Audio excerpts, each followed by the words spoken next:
You guys want to go for a walk? Ready? Okay. Look at how excited they are. Oh.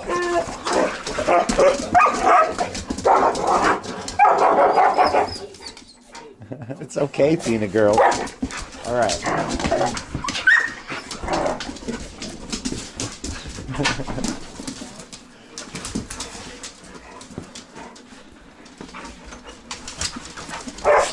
Yes.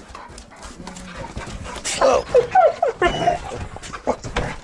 This is the fun part here, trying to. Whoa! Trying to do this without knocking the camera over. See how successful we are. Hold on. Oh. He squeals like a little girl when he's excited. Right? Ranger danger. They're all so fucking excited.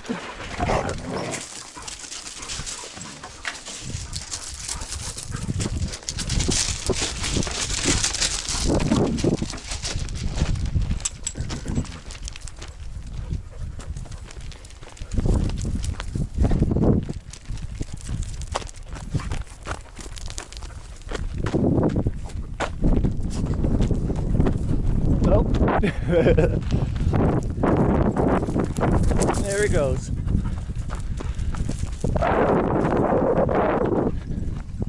Hey! Get away from there! Baby! No, no! Stay away! No, no! Come on, let's go. Come on! Come on! Dogs!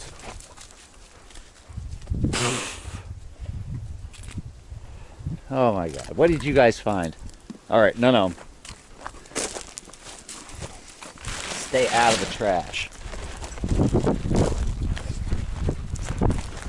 Darn yellers. Naughty dogs.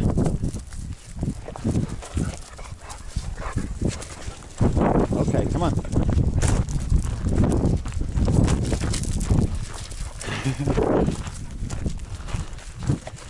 The only reason I have to keep Thena on a leash is because she's the alpha, and if I let her run free, she will lead the other dogs and they'll take off on a dog adventure, and I won't see them for a few hours.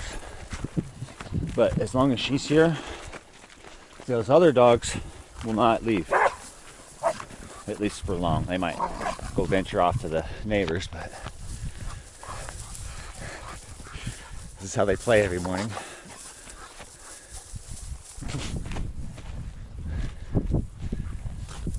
Hey, you guys stay out of that cheat grass.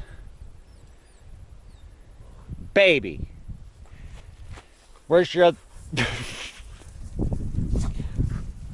Yeah, see, he got a face full of cheat grass seeds. Poor dog. What the hell am I doing? Oh, yeah.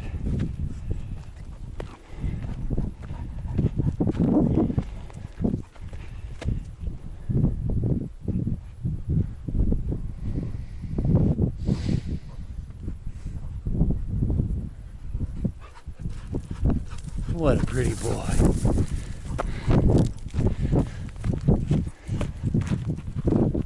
Oh yeah. Look at that. Look at that sunrise. That's awesome.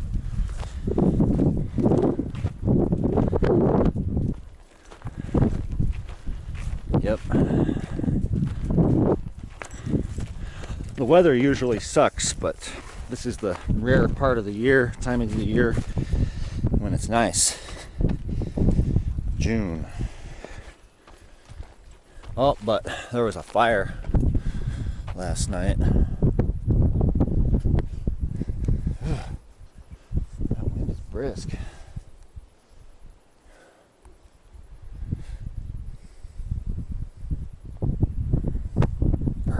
Come on, girl. Let's keep moving. She's eating grass. Come on.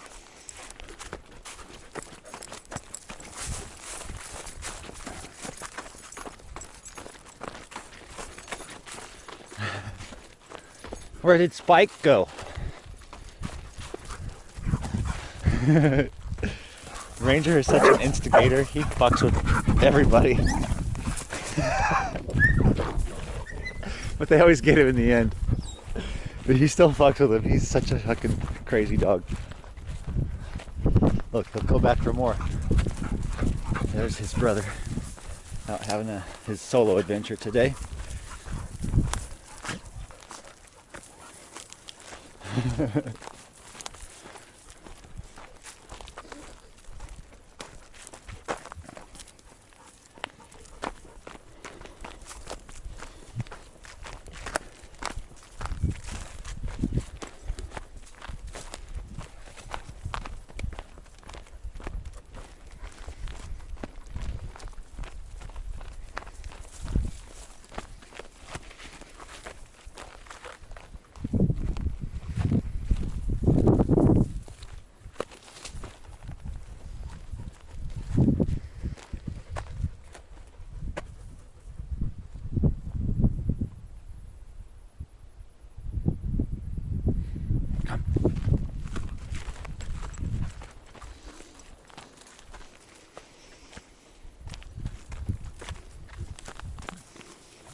You stay out of those cheat grasses. There's a reason why I mowed the fucking lawn.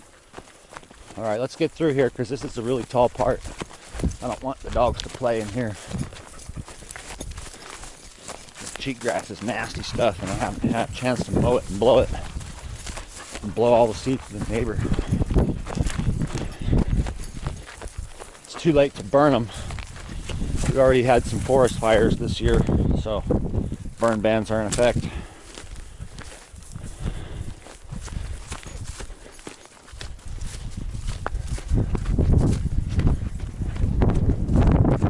Oh, that wind. Early morning thermals. It's just because the sun is coming up. Right, Dina?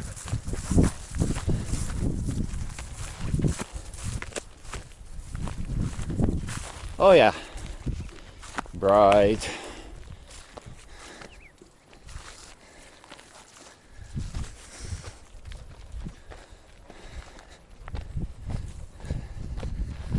Look at the dogs up ahead. Oh, they like to go through here.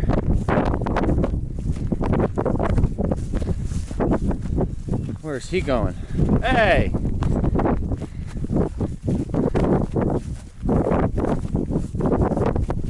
Y'all dogs have to stay here. Sometimes they take off to the neighbors. The neighbors have meat and stuff they throw away sometimes, and the dogs can smell it and they'll bring back their trash sometimes. Their leftovers.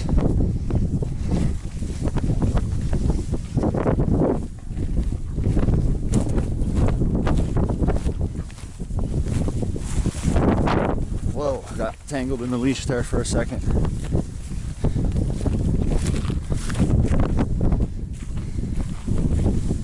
This grass isn't so bad. It doesn't have the same kind of seeds. At least yet. I'm going to try to mow this shit down too, though. I just don't have time. Too busy.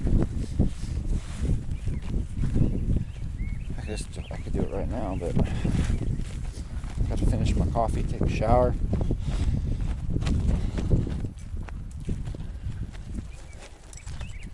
Oh well. Our walk's almost done anyway.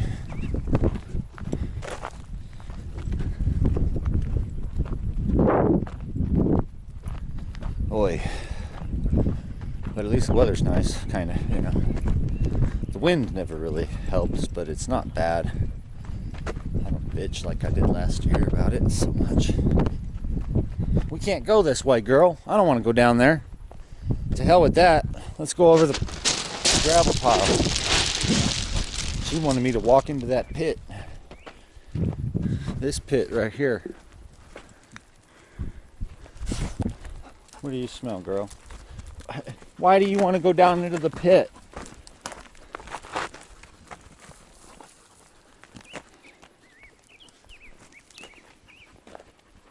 This is where the septic tank is going to go. That's going to fucking be low enough?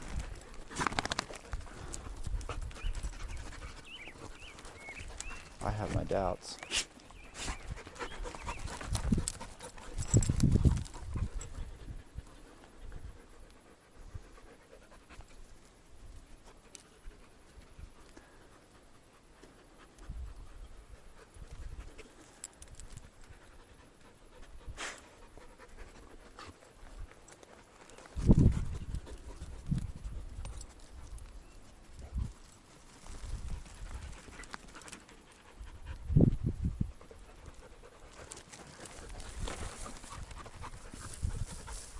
What is it, dogs? Okay, Athena girl, let's get out of here. Come on, pups.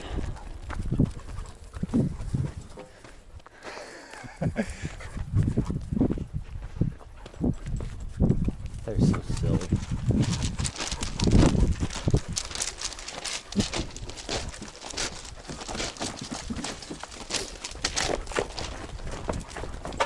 Good dogs. Come on, dogs.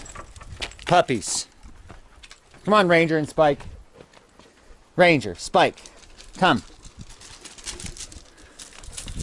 Come on.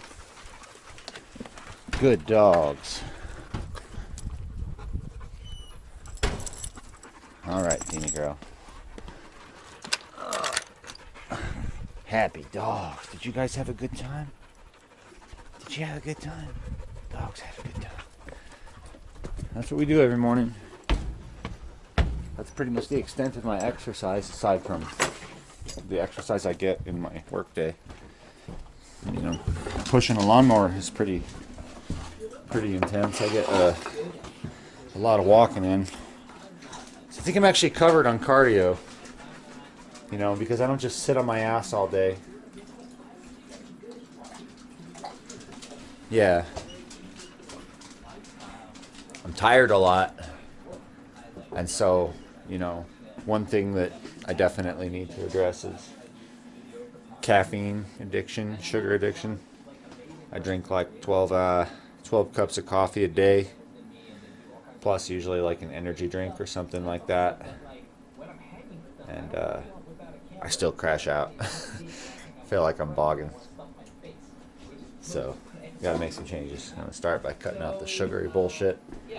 Maybe a little less coffee. But yeah, I like my coffee in the morning, but I might just switch to tea slowly. Anyhow, that's what we do every morning. We go on a walk. That's our morning walk.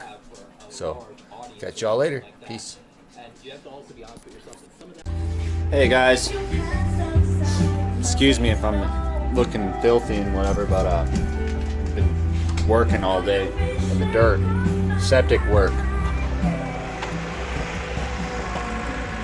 And, well, our buddy Jason's over there running the backhoe. He's doing most of the work. I'm just here to help on the ground. Just a few boots on the ground to run a shovel and a rake every now and then. But, you know, we had to deal with our septic tank. It had a pipe issue, so we had to dig it up and fix it. That's all done. And ever since then, I've been doing mechanic work today, trying to get her done. So, what I've got going on now is my first solo engine swap. And you guys can see over here that I've pulled the old engine out of the old brown GMC here. Of course, you don't know it's a GMC right now. The front clip has been removed. But, so that's what we got going on here. And there's a couple reasons why I chose to keep this truck and put another engine in it versus scrapping it. And there's just a couple cool things here about it. One, it's got all these coolers. There's like 5 coolers. You got, well, if it had air conditioning. I took the air conditioning condenser out, mainly because I don't use it. I don't really need it. I don't mind not having it. And it's just one more thing in the way of the radiator. And so that's going to go out. But besides that, it's got an automatic transmission cooler right here. I'm probably going to replace it. I'll probably go to the junkyard and pull one. It's real simple. You can pull them from anything, even a Ford. And it's got another cooler, which I've got over here on the ground. That's the engine oil cooler right there, which is cool. So it doesn't use the radiator. It just goes straight through this. However, the transmission does still employ the radiator. This is hooked in a series with the intercooler lines on the radiator as well. The transmission cooler lines, intercooler. That's a fucking boost application. Anyway, other reasons I chose this truck. Yeah, it's got more miles on it and whatever, but being that it's got a turbo 400, it's less likely to break down, honestly. Sure, it gets worse gas mileage, and sure, it doesn't have quite as much power as a manual transmission. That's okay. Those are sacrifices I'm willing to make. I've already got the Dodge. It's got a manual transmission, so if I really have to drive one, I've got one. It's cool. So it's kind of cool to have one of each. GVW of 8600 versus 72. That's the other truck. The blue one is our donor truck. Here's our donor truck with the engine halfway out of it. I'm literally in the process of pulling the engine and transmission out right now. So it's just hanging out. I'm taking my time, making sure not to crush anything, make sure all my wires and linkage is disconnected. Surprisingly, it didn't leak a ton of oil out. I thought it would have filled the bucket by now or made a mess, but it didn't. That's cool. But yeah, this old boy is going to be going in, so I'm going to take this whole thing out, disconnect the transmission. The transmission, I guess I'm going to rebuild it or sell it or something. It's not going to be included with the truck. The truck's for sale. The truck's going to go for sale as a roller. It's a clean truck. Otherwise, you know, just the transmission went out on it, and it was just one of those poor boy moments where I just decided to swap because that was honestly the cheapest option. Pulling the transmission out, fixing it, probably would have cost me $1,000, plus I would have had to pull the transmission out.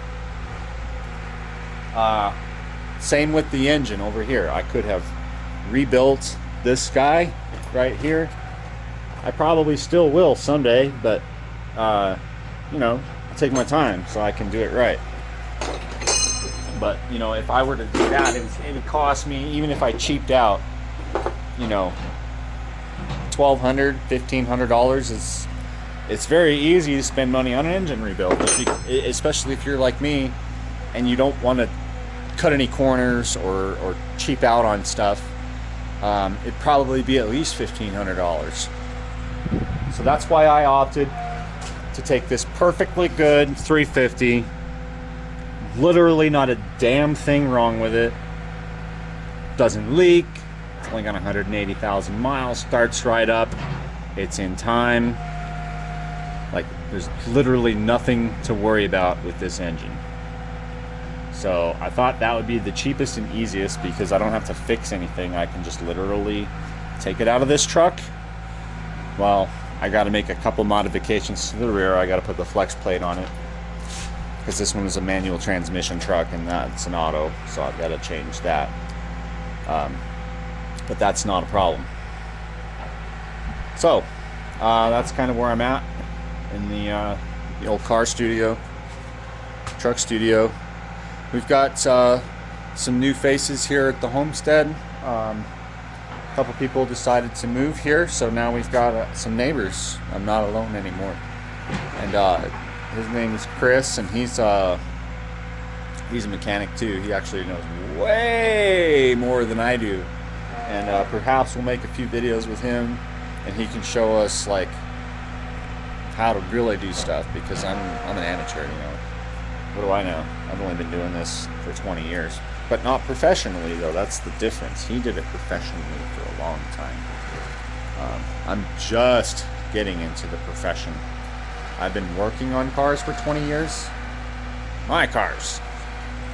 I've had a lot of cars, though. But, you know, you get my point. I'm still an amateur. I mean, just because I know what to do doesn't mean I'm a pro. Pros do this all the time. And this, if I was a professional mechanic, the main difference is I would have had it done in like half a day. Like 4 hours, this engine would have been out. But since I'm a noob, I had to learn. I didn't know what to do, didn't know what tools it would take. I just had to go in there step by step and do it. However, I should be proud of myself because I did not have to refer to the children's manual or YouTube or anything like that. I just did it. I just went and did it. So yeah, so that's where I'm at. I'm gonna finish pulling this engine out, roll this truck back, and drop it on a tire, some tires here, so I can disconnect everything in the back. Drag the transmission out of here with the cherry picker or something. We'll figure something out. And drop this engine in that other truck. I've got new motor mounts. A couple things I need to do to the exhaust. I spilled a ton of coolant down there when I was taking the heads off. Lesson learned: if you work on heads on a Chevy engine, save yourself the time and the trouble and pull the engine out. Not joking. Pull the whole engine out. If you have to pull the transmission out, pull it out too. In this case, it was actually easier to pull the transmission out. Every fastener on that bell housing was tight. So, and some of them are like literally impossible to reach with the engine in place. So I had to pull it forward about 6 inches just to get to those and disconnect the last few wires and the clutch linkage.